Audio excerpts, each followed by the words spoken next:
Bonjour à tous, bonjour les femmes, bonjour les passionnés.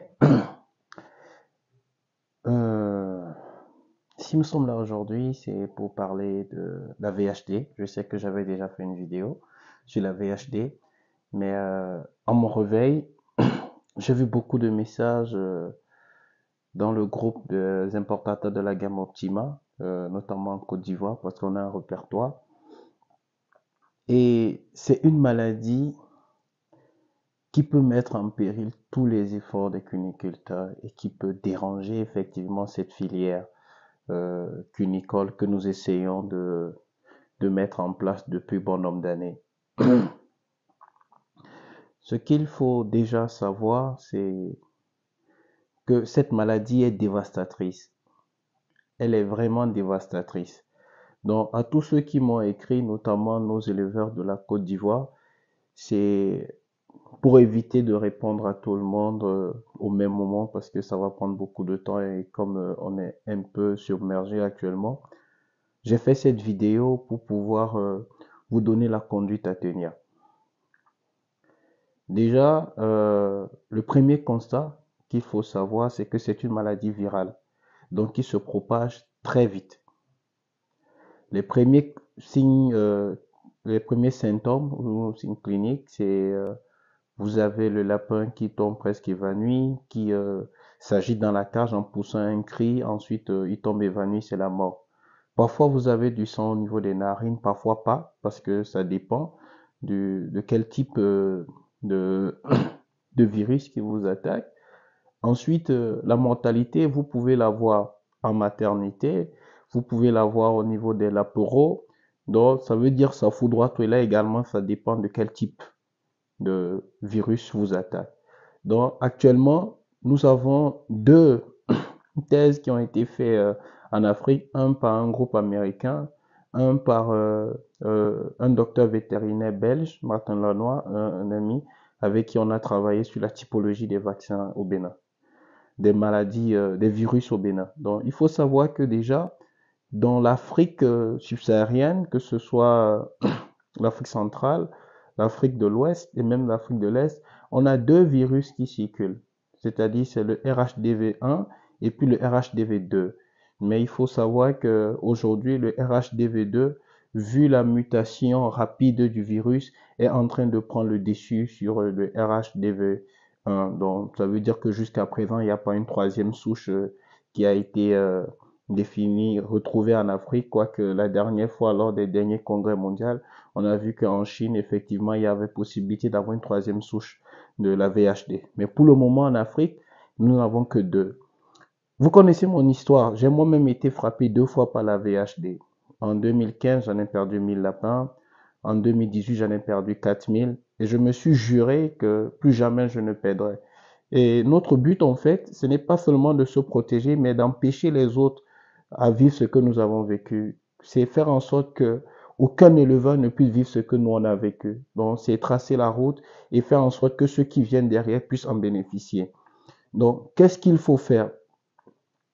Heureusement pour nous en Afrique, on a la solution. Même si aujourd'hui la solution elle est importée, c'est le vaccin. La solution contre cela, c'est le vaccin. Il faut vacciner vos animaux.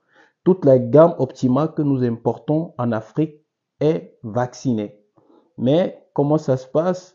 Le rappel de vaccination, dans la théorie, nous dit qu'il faudrait le faire 6 mois après. Mais on dit toujours, pour avoir un meilleur seuil d'immunité, pour pouvoir mieux protéger les animaux, on vous demande, faites la vaccination 5 mois après. Donc, la dernière importation qui a été faite en Côte d'Ivoire, là, il vous reste quoi? Il vous reste à peu près 2 mois pour pouvoir vacciner les sujets importés que vous avez reçus. Donc, la vaccination commence également sur les lapereaux à partir de 6 semaines. C'est-à-dire, dès que vous faites le sevrage, une semaine après, vous pouvez déjà mettre en place votre protocole vaccinal. Et quel type de vaccin? Comme je vous le disais, nous sommes ici frappés par deux souches, c'est-à-dire le RHDV1 et le RHDV2. Donc, si vous voulez faire la vaccination, il est important, je dis bien, il est important que vous puissiez posséder un vaccin bivalent. Et le vaccin bivalent qui est le plus utilisé chez nous, que certains connaissent bien, c'est le Filavac.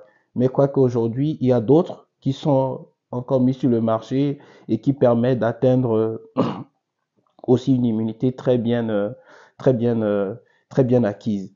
Donc, comment ça se passe? C'est-à-dire, quand vous prenez la notice, rassurez-vous que le vaccin est vraiment bivalent. Je crois qu'il y a des services vétérinaires compétents qui pourront venir vous assister dans la vaccination.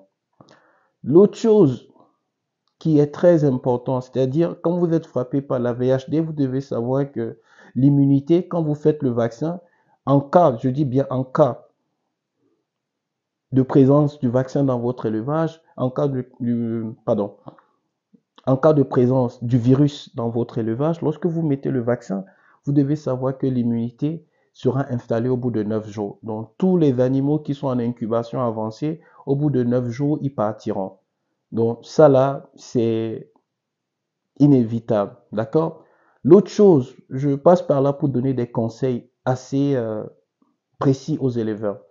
Première des choses, évitez toute visite dans votre élevage et évitez de visiter d'autres élevages. Ça, c'est très important. Déjà, je le dis toujours dans nos formations, et c'est le premier chapitre, c'est la biosécurité. Lorsque vous mettez un bon schéma de biosécurité, vous limitez les intrusions de ces genres de problèmes dans votre élevage. Et on a vu dans ce chapitre de biosécurité que le premier facteur de propagation des maladies dans les élevages, c'est l'éleveur lui-même. Donc, ça veut dire quoi? Première des choses, votre élevage n'est pas un zoo. Évitez toute intrusion, évitez de visiter un autre élevage. Si vous avez du personnel, faites en sorte que votre personnel n'aille pas visiter d'autres élevages ou que votre personnel interdise toute visite dans votre élevage. Deuxième aspect, évitez tous les points de rassemblement des éleveurs. C'est-à-dire s'il y a des réunions ou quoi que ce soit et qu'on a dit nous sommes en période d'épidémie de VHD, évitez tout rassemblement. Ceci étant, vous devez acheter l'aliment, vous devez peut-être aller dans les pharmacies vétérinaires. Donc, quand vous faites ça, qu'est-ce que vous faites? C'est-à-dire, faites en sorte déjà, quand vous revenez dans votre ferme, de désinfecter tous les produits que vous avez achetés.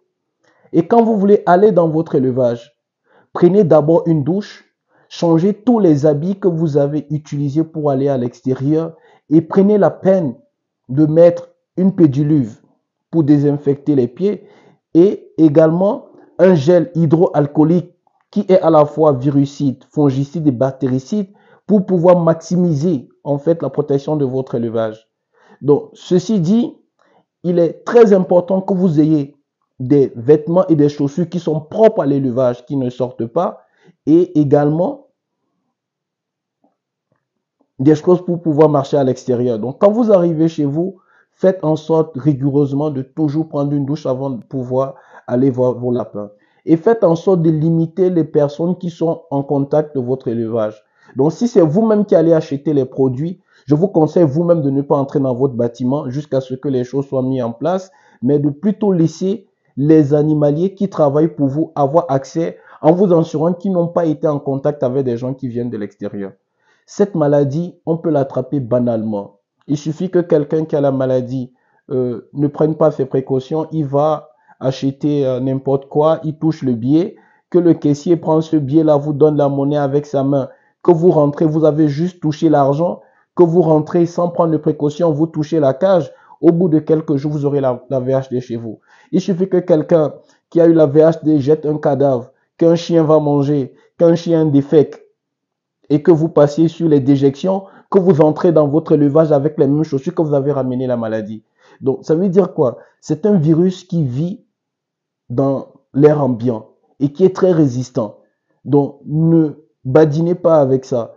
C'est une précaution et que Dieu nous protège. Et aujourd'hui, on prend conscience de l'ampleur des choses. Et je crois que la prochaine étape pour nous, c'est de travailler à pouvoir avoir un vaccin breveté en Afrique, c'est-à-dire un vaccin qui sera propre à nous. Parce qu'aujourd'hui, on connaît à peu près toutes les problématiques, mais l'achat des vaccins, certains nous ont demandé de fournir les vaccins. Non, on ne peut pas faire ça. C'est-à-dire, il y a des sociétés habilitées et c'est toujours en fait la responsabilité des gouvernements. Les lois en Afrique sont très claires. Il faut qu'on respecte les lois. Nous, on peut donner des orientations auprès des gouvernements pour dire voilà ce qu'il faut faire, mais c'est à eux de faire le premier pas. Donc, sur ce, je vous remercie et j'espère que Dieu nous protégera et qu'on pourra tous protéger notre élevage. À bon entendeur, salut, ciao, ciao les gars.